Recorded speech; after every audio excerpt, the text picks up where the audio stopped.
Desktops have a place. Laptops have a place. Smartphones, they have a place too, albeit too much at points. But there is a device no one really knows where it fits. Marketers try to market it as a replacement for the laptop. People try to say it's the best thing out there. But see, the thing is, no one really knows what to do with an iPad, a tablet really in general.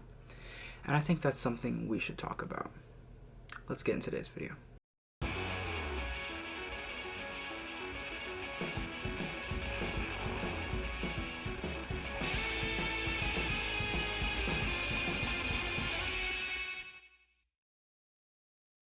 Okay, so the iPad has long been a device Apple, specifically as they do make it, has been pushing to the masses. They had a whole campaign about what is a laptop, claiming that the new iPad Pro was the device that everyone was going to use and it was going to replace the MacBook. Did that happen? No. But they tried. They really, really tried. Now, with Thunderbolt iPads with the M2 chip and display support that's second to none for an iPad, aside from, Samsung DeX, where do they still fit in society? Can they replace the experience of a laptop or a desktop? Now, while I do not have an iPad with Thunderbolt or display support, I can see the appeal of said device. It's a touchscreen, so it's perfect for video editing, right? Hypothetically, yes. It's a smaller form factor. That's good, right? Sometimes. I would argue with that point that a smaller screen isn't always better.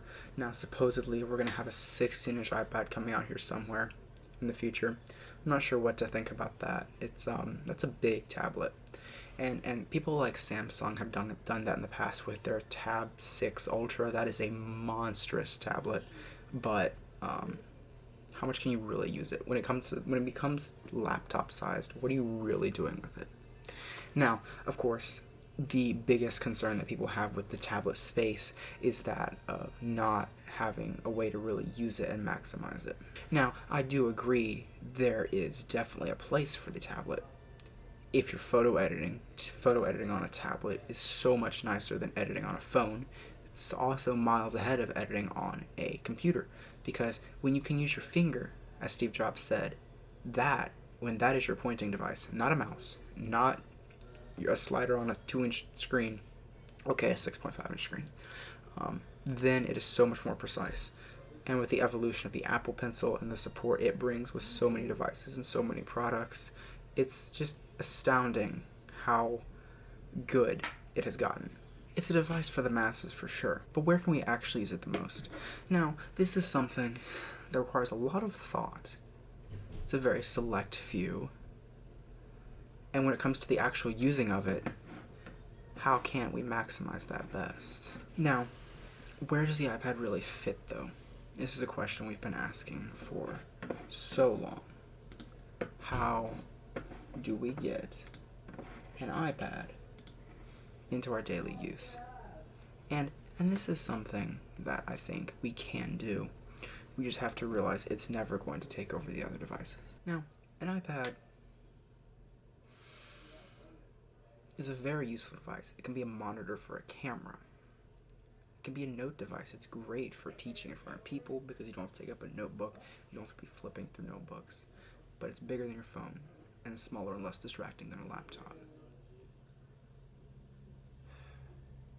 So how can we maximize it? Now, there are so many ideas and so many videos. So how can we maximize it? Well, of course, there are so many people who've talked about ways we can do that, right? We have LumaFusion for iPad, which is a decent video editor. We have, of course, Photoshop for iPad, which is full-fledged Photoshop for an iPad. We have Lightroom, which is basically the same as Lightroom, just not Lightroom Classic. I mean, we have all these things that get us so close. And now with Thunderbolt display support, we can really make these devices come to life.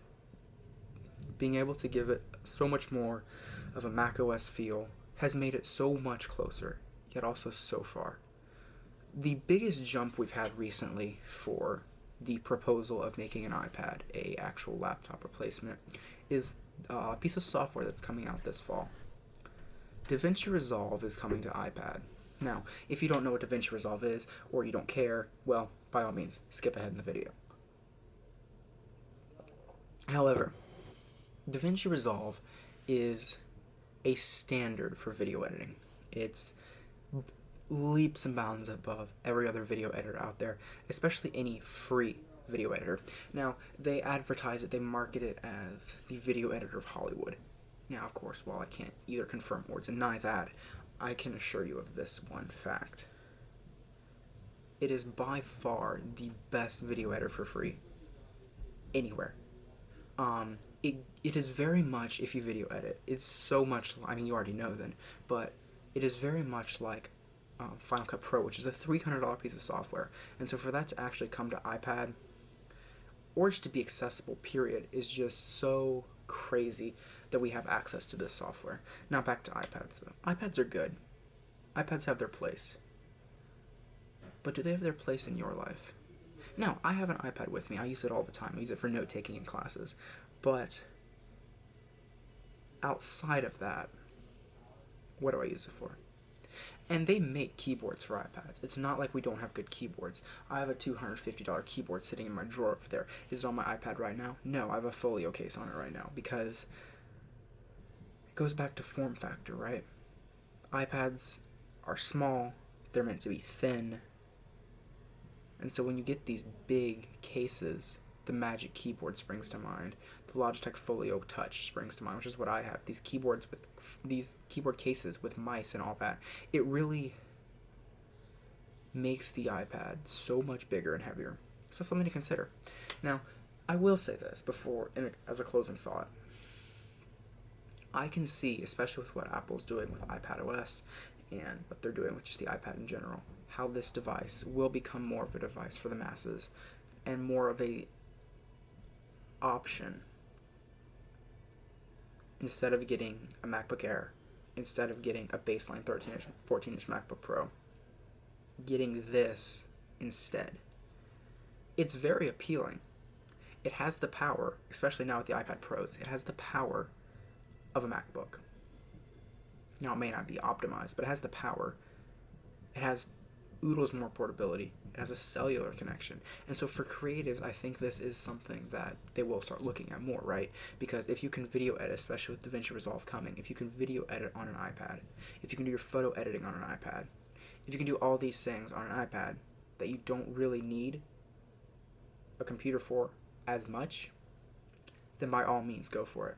Every app I have on my computer, I have on my iPad, except for a good video editor. Again, LumaFusion's good, but I want DaVinci Resolve on the iPad, and I am beyond ready. That is going to be like my Christmas gift from the tech community this Christmas, that of DaVinci Resolve on the iPad.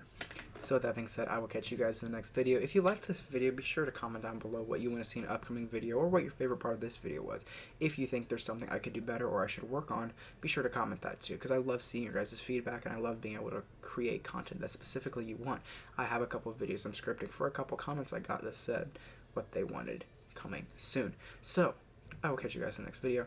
Links are below for where you can find the stuff I used in this video. Not the lights, they're pretty cool. I can kind of do this kind of stuff. So if you want to see what's coming up in an upcoming video, follow me on all my social media. Links are below. And I'll catch you guys in the next video. Take it easy, fam. Peace.